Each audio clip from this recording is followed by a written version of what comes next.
A very busy weekend for WWE. A few stories coming out. A sad passing, the WWE UK Championship tournament, a Hall of Fame induction, and a possibility of independent promotions being featured on the WWE network. Like I said, a very busy weekend for WWE on Saturday, according to Triple H, across Raw, SmackDown, NXT, and the WWE United Kingdom Championship Tournament. There were 5 WWE shows happening. That was just on Saturday alone. First of all, of course, I do want to talk about the sad passing of WWE Hall of Famer Superfly Jimmy Snuka. Some people have kind of been skirting around it, but let's face the facts. Until recently, he was on trial for whatever his involvement was in the passing of his former girlfriend, Nancy Argentino. I say that, but obviously we don't know what happened there. And sadly, now the truth will never come out. We will never know what exactly happened, and that is very sad for her family. It is very sad for all involved, in fact. There were allegations until even recently by the prosecution. There were claims that, and it's all on public record, that Snuka was not as ill as it was claimed he was, that he wasn't in the condition that he said he was, and that his doctor said he wasn't. Obviously, sadly, that turned out to be true. Just about a month ago, they announced that he had been given 6 months to live. Again, obviously, this is an extremely sad situation, not just for the family Nancy Argentino, but for his family as well. His daughter Tamina, the entire Anaway family, the whole elongated family that he had. Very sad, of course.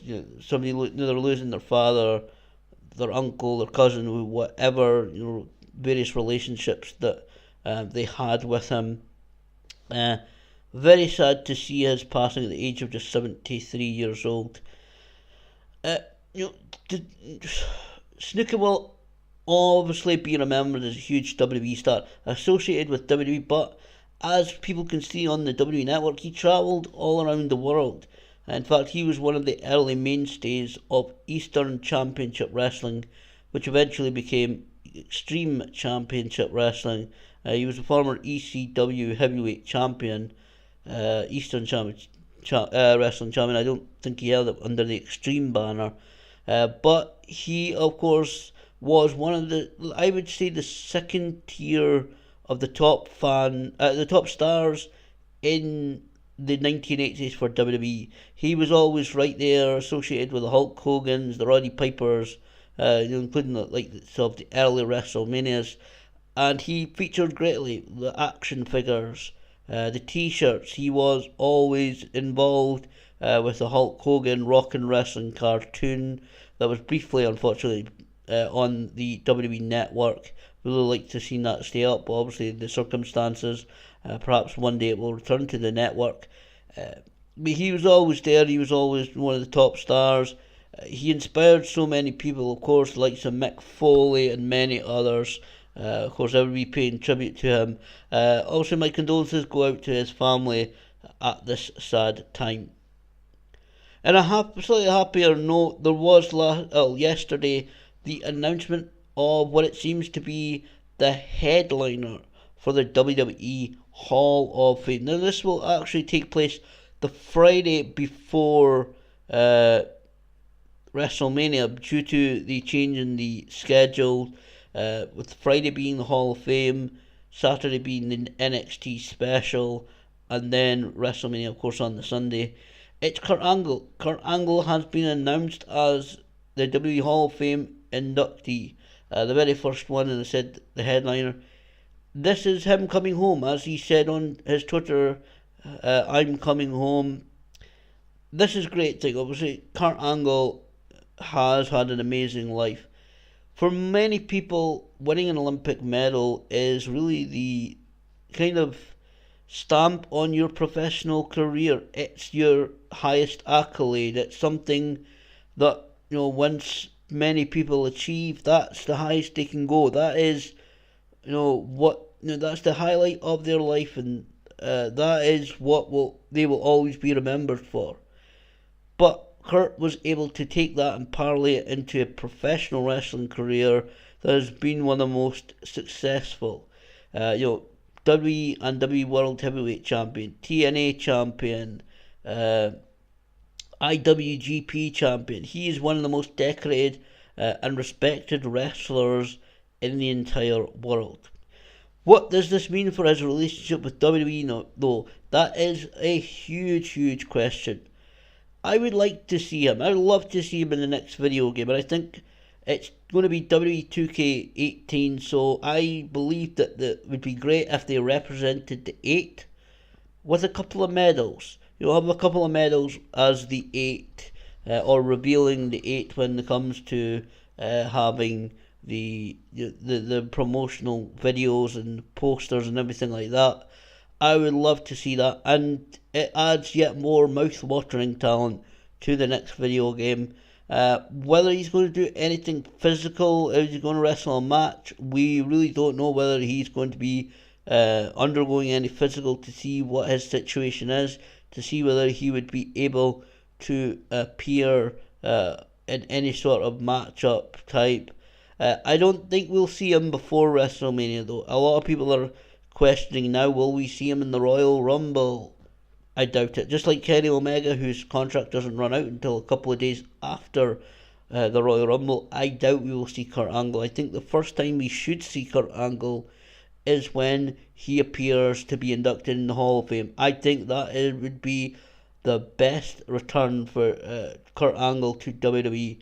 Will he announce, like Sting last year, his retirement? Difficult to say. He's doing very limited independent dates. I had the opportunity to finally meet him in November at ICW's Fear and Loathing event. I'd seen him wrestle before at the TNA taping in 2014.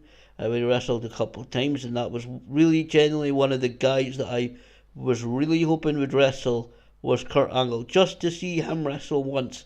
If it was one and done in just a couple of minutes for the match, which a lot of them ended up being just a few minutes long, just to see him live would have been great. And I got to see an excellent match for him against Joe Coffey this past November in Glasgow. So I think him returning to WWE, hopefully there's a permanent relationship between the two. Whether what he does as towards his in-ring career from now on, very, very difficult to say. He's obviously not going to say anything. Maybe we'll find out at WrestleMania, but it is genuinely fantastic. I'm thrilled to see Kurt Angle return to WWE. I want to very quickly talk about this United Kingdom Championship tournament. I think I mentioned on the last video there's going to be cultural differences in the audience throughout the world, through Mexico, Japan, Europe, Australasia. There's differences in crowds all across the world. So some people complain about the crowd and they're trying to get themselves over and whatever, but the crowds are always going to be different. Some good performances. I might talk about the United Kingdom Championship tournament later in the week, but I have to say, give a quick thoughts. There were some good performances. Tyler Bate was really popular. Had some good matches. Pete Dunne did his job very well. I think that's obviously set up for Pete Dunne to go and challenge Tyler Bate for that United Kingdom Championship, however they go forward with it. As I said previously, I would like to see them maybe use it like the NWA Championship.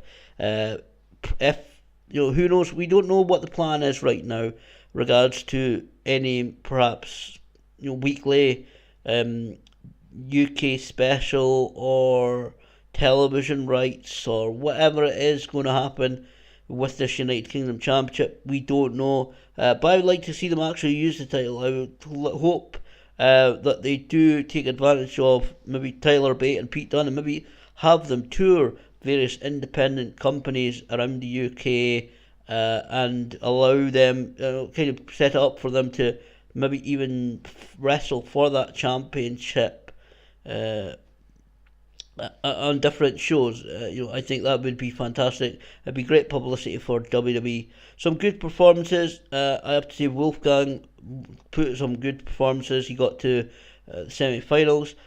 I'll be honest.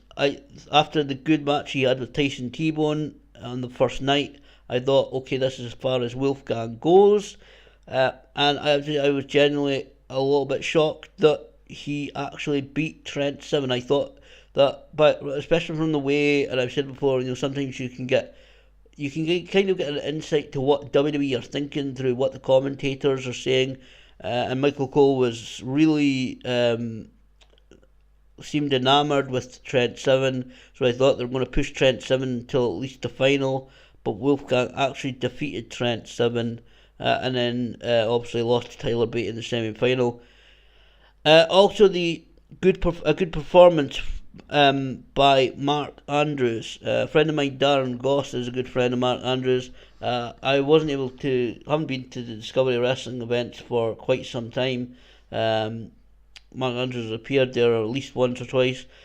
He had a very good performance, and I was genuinely shocked that he went over Joseph Connors. But I think the final was a really good match. Tyler Bate defeating Pete Dunne, just over 15 minutes. I think they really do seem to like that old throwback style with the kind of medium hair and the moustache, with the likes of Jack Gallagher and the Vaudevillains right now. But I think the production was really good. I would certainly recommend people to go and watch it. Watch it with an open mind. As I said, there's been some complaints by non-UK fans about the crowd and about the look of the wrestlers, but if you go and watch it, it was actually a very good wrestling match, and Michael Cole was the best that he has been in quite some time.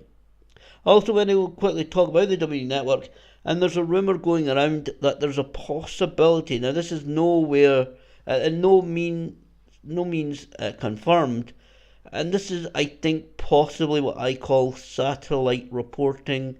And by that I mean one website puts it up on their website, and then other websites see it, and then they put it on their website, so other people see it, so they put it on their website, and then more people see that, and they put it on their own websites, or they report it, or they talk about it.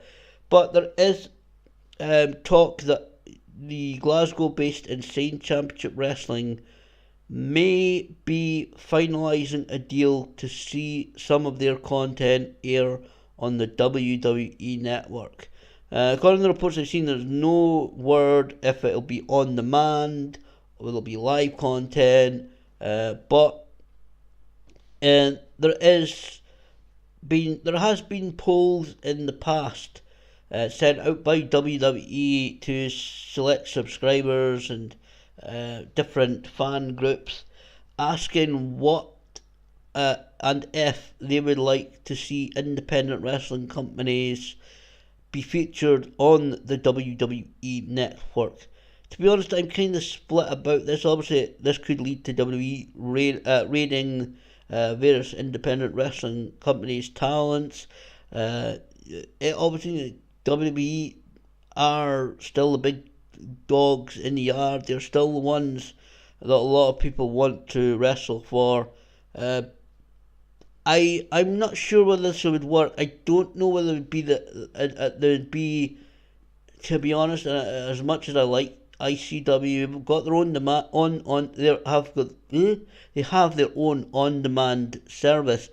I'm not entirely sure that their product would reach the right spot with foreign wrestling fans, with US wrestling fans.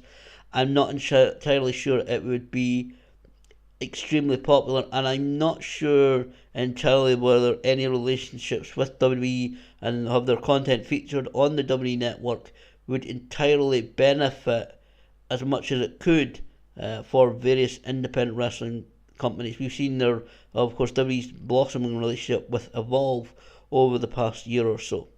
So it's been a busy weekend for WWE, a lot happening, a lot going on, and it does seem wrestling right now is possibly on the up and up, and hopefully 2017, although we're just getting started, we're only halfway through January. Hopefully, once this year ends, we will be talking extremely positively about pro wrestling, sports entertainment in 2017, and hopefully, that it can only be a benefit to the whole industry, but hopefully 2017 will be a year that we get really excited about looking back on it.